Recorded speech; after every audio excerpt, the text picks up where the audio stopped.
श्रद्धा जब संकल्प बन जाए और प्रेम जब तपस्या बन जाए तो जन्म लेती है वह नारी जो मृत्यु से भी अपने सुहाग को बचा लाए।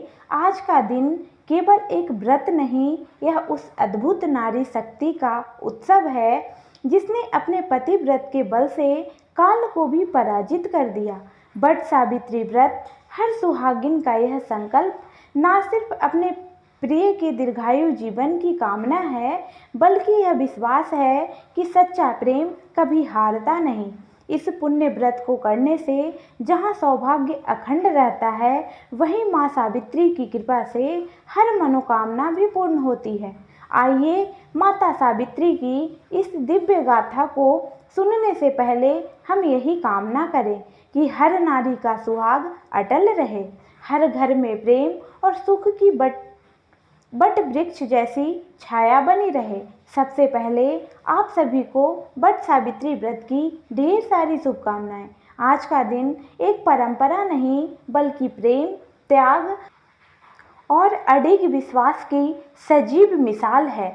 बट सावित्री व्रत वह अनुपम अवसर है जब एक स्त्री अपने पति के लिए न केवल उपवास करती है, बल्कि अपने प्रेम को तप का रूप देती है। यह व्रत माँ सावित्री के उस अद्वितीय साहस की स्मृति है जिन्होंने अपने पति सत्यवान को यमराज के मुख से भी वापस ला दिया।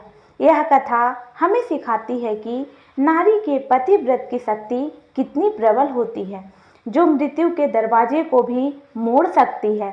अब आप जब व्रत का संकल्प लें तो मन में यह भावना रखें कि जैसे सावित्री ने अपने प्रेम को अमर किया, वैसे ही आपके सुहाग का आशीर्वाद भी अटूट रहे।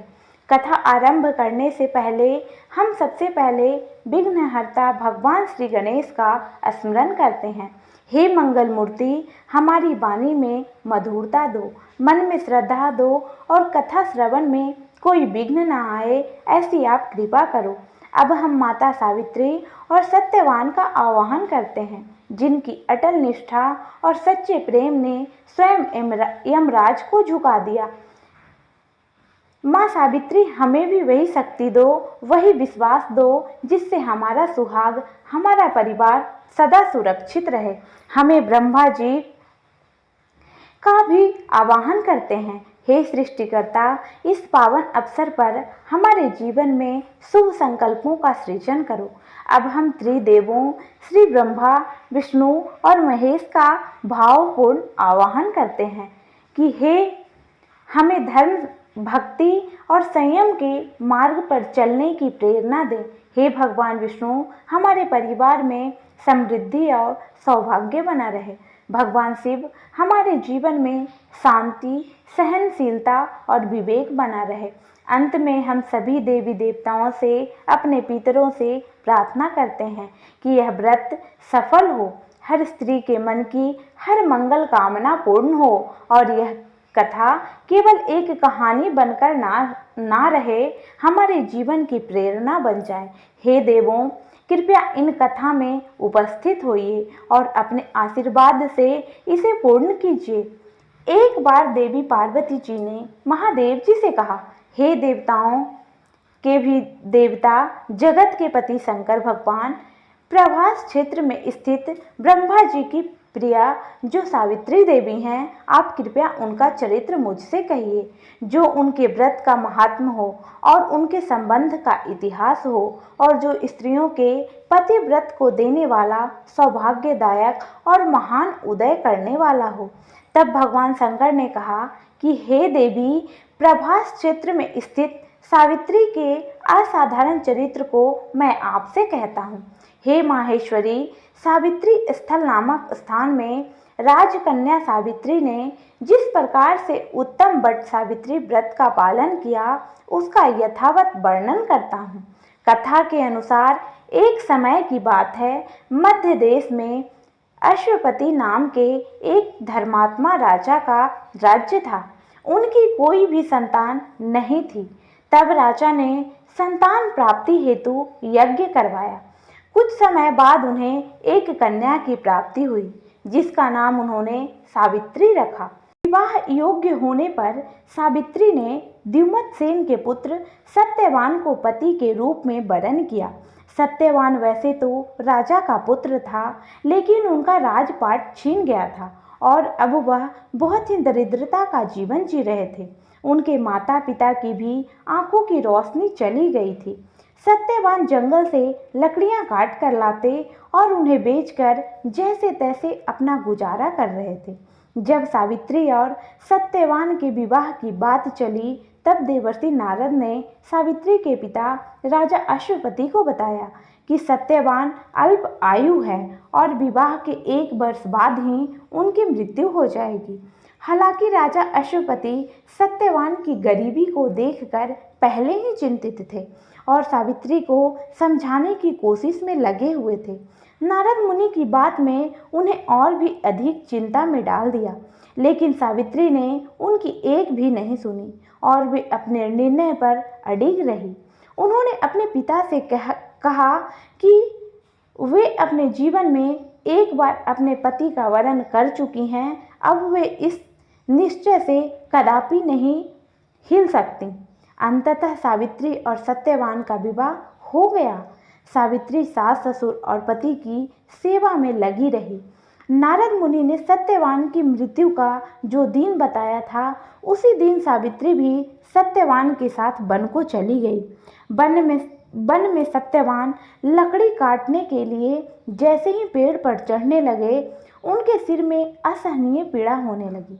वह सावित्री की गोद में सिर रखकर लेट गया।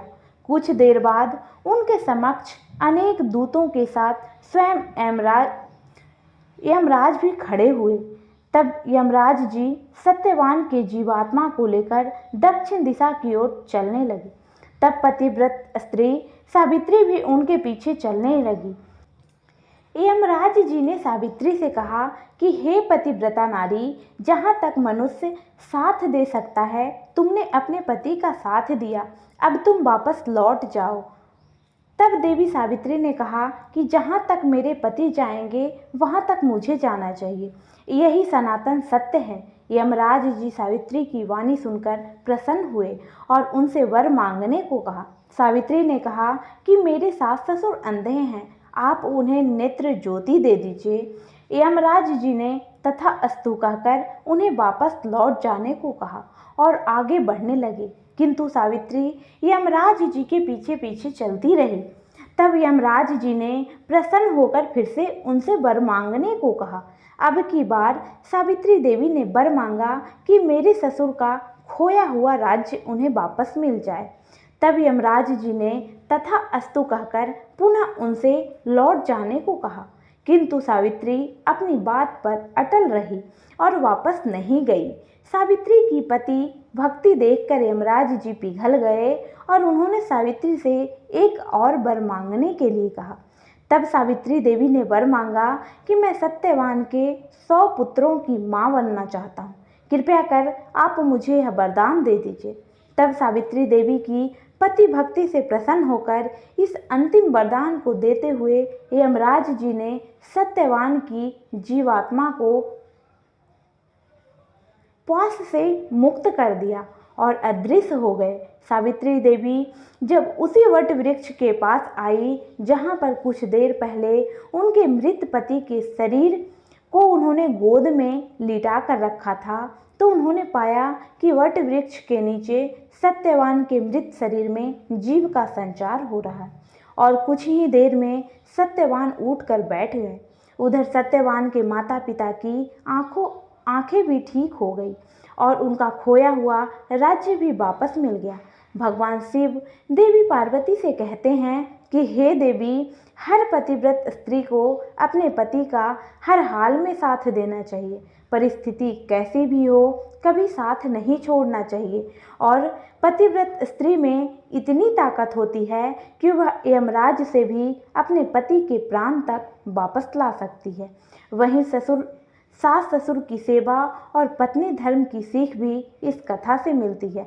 हे माँ सावित्री, आपने जिस दृढ़ नारी संकल्प से अपने पति सत्यवान को मृत्यु के मुख से वापस लाया, वह आज भी हर सुहागिन स्त्री के लिए प्रेरणा का अमित स्रोत है। आज का यह व्रत, यह कथा और यह पूजा केवल एक धार्मिक क्रिया नहीं बल्कि एक आत्मिक यात्रा है, जिसमें विश्वास, प्रेम और समर्पण के बीज बोए जाते हैं। हमने इस व्रत को पूर्ण श्रद्धा, नियम और विधि पूर्वक संपन्न किया है। देवी, यदि जाने अनजाने में कोई त्रुटि हो गई हो तो हमें क्षमा करें। हम यही प्रार्थना करते हैं कि यह व्रत हमारे जीवन में सुख, सौभाग्य, शांति, संतुलन और स्नेह की वट वृक्ष जैसी छाया लेकर आए। माता सावित्री की कृपा से हर सुहागिन का सौभाग्य अक्षय बना रहे, हर स्त्री की मनोकामनाएं पूर्ण हो और हर घर में प्रेम, समर्पण और विश्वास की ज्योति जलती रहे। इसी शुभकामना और कृतज्ञता के साथ आज की यह पुण्य कथा, यह व्रत और यह आराधना पूर्ण हुई। एक बार फिर सभी प्रेम से बोलिए, सत्यवान सावित्री माता की जय, त्रिदेवों की जय।